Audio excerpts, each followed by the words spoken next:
নামলেই আকাশে আলো আর অন্ধকারের মাঝখানে একটা অদ্ভুত সময় নেমে আসে।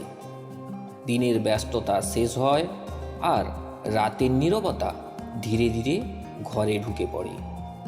এই সময়টাই শাস্ত্রে বলা হয়েছে লক্ষ্মীর বিচারণকাল। পুরাণে বলা আছে, যে ঘরে সন্ধ্যার সময় শুদ্ধতা থাকে, শান্তি থাকে, সেখানে লক্ষ্মী দেবী নিজে এসে বসবাস করেন। কিন্তু প্রশ্ন হলো, আমরা না জেনেই কি এমন কিছু কাজ করি যার জন্য লক্ষ্মী দেবী আমাদের ঘর থেকে মুখ ফিরিয়ে নেন? আজকের এই গল্পটা শুধু উপদেশ নয়, এটা এক গৃহস্থ পরিবারের জীবনের ঘটনা, যার মধ্যে দিয়ে আমরা জানতে পারবো সন্ধ্যাবেলা কোন 5টি কাজ করলে লক্ষ্মী দেবী রাগ করেন। এই গল্প শেষ পর্যন্ত শুনুন, হয়তো আপনি আজই আপনার সন্ধ্যার অভ্যাস বদলে ফেলবেন। অনেক বছর আগে এক গ্রামে বাস করত হরিনাথ বাবু। বড় লোক নন, আবার খুব গরিবও নন।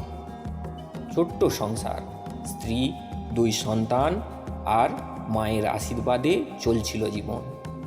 কিন্তু ধীরে ধীরে তার সংসারে অশান্তি ঢুকে পড়ল। টাকা এলেও থাকতো না, ঘরে ঝগড়া লেগে থাকতো, আর অদ্ভুতভাবে সন্ধ্যা নামলেই মনে হতো ঘরটা যেন ভারী হয়ে যায়।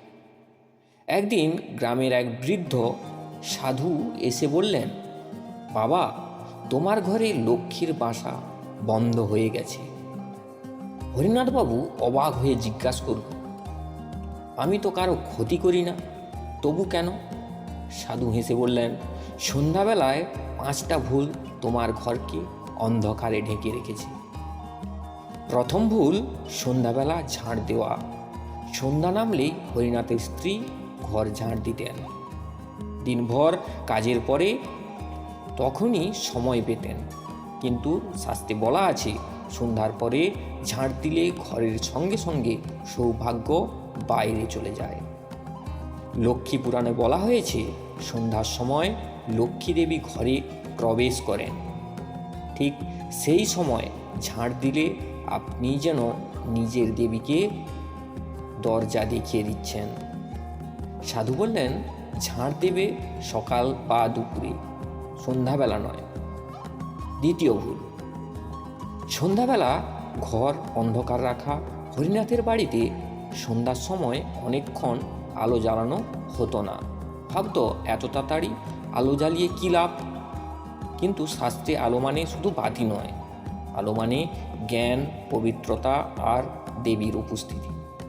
যে ঘরে সন্ধ্যায় সময় আলো জ্বলে না, সেখানে লক্ষ্মী দেবী প্রবেশ করতে চান না। তাই তো আজও বলা হয় সন্ধ্যাবেলা প্রদীপ জ্বালাও, ঘরে অন্ধকার দূর করো, মন আর ঘর দুটোই পবিত্র করো। দ্বিতীয় ভুল। আর তৃতীয় ভুলটি হলো সন্ধ্যাবেলা অশান্তি ও ঝগড়া। এই ভুলটাই সবচেয়ে ভয়ঙ্কর। হরিনাথের ঘরে সন্ধ্যা হলেই ঝগড়াঝাঁটি শুরু হয়ে যেত, কখনো টাকার কথা, কখনো সংসারের কথা। কিন্তু শাস্ত্রে স্পষ্ট বলা আছে, যেখানে কলহ সেখানে লক্ষ্মী দেবী থাকেন না। লক্ষ্মী শান্তির দেবী। যে ঘরে রাগ, চিৎকার আর অশান্তি, সেই ঘর থেকে তিনি নিজেই চলে যান। সাধু বলেছিলেন, সন্ধ্যার সময় অত্যন্ত 1 ঘন্টা ঝগড়া বন্ধ করো, দেখবে ঘরের বাতাস বদলে যাবে। চতুর্থ ভুল হলো সন্ধ্যাবেলা নোংরা বাসন ফেলে রাখা। হরিনাথের বাড়িতে রাতের রান্নার বাসন অনেক সময় পড়ে থাকত। ভাবতো রাতে কে আবার বাসন মাজবে, কিন্তু শাস্ত্রমতে নোংরা বাসন মানে অশুভ শক্তির বাস। লক্ষ্মী পরিষ্কার পরিচ্ছন্নতাকে ভালোবাসেন। যে ঘরে সন্ধ্যার পর নোংরা বাসন পড়ে থাকে, সেই ঘরে তিনি থাকতে পারেন না। আর পঞ্চম ভুল হলো সন্ধ্যাবেলা অশুভ কথা ও নিন্দা করা। এই ভুল আমরা প্রায় সবাই করি। সন্ধ্যাবেলা বসে কারো নিন্দা, খারাপ খবর, দুঃখের কথা, অশুভ আলোচনা।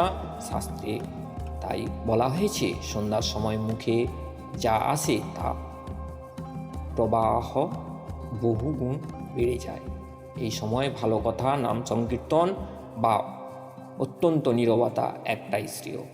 সাধুর কথা শুনে হরিনাথবাবু সব নিয়ম মেনে চলতে শুরু করলেন। সন্ধ্যাবেলা প্রদীপ জ্বলত, ঝগড়া বন্ধ হলো, ঘর পরিষ্কার থাকতো, আর মুখে থাকতো ঈশ্বরের নাম। কয়েক মাসের মধ্যেই তার সংসারে আসে শান্তি। টাকা শুধু আসতে লাগলো, মনেও এক অদ্ভুত তৃপ্তি এলো। সাধু বিদায় নেওয়ার সময় বলেছিলেন, লক্ষ্মী বাইরে নেই বাবা, তিনি তোমার ঘরের আচরণেই থাকেন। আজও যদি আপনার জীবনে টাকা আসে কিন্তু থাকে না, ঘরে অশান্তি লেগেই থাকে, তাহলে আজ সন্ধ্যা থেকেই এই 5টা কাজ এড়িয়ে চলুন। হয়তো লক্ষ্মী দেবী দরজার সামনেই দাঁড়িয়ে আছেন। ভিডিওটি ভালো লাগে তাহলে লাইক করুন।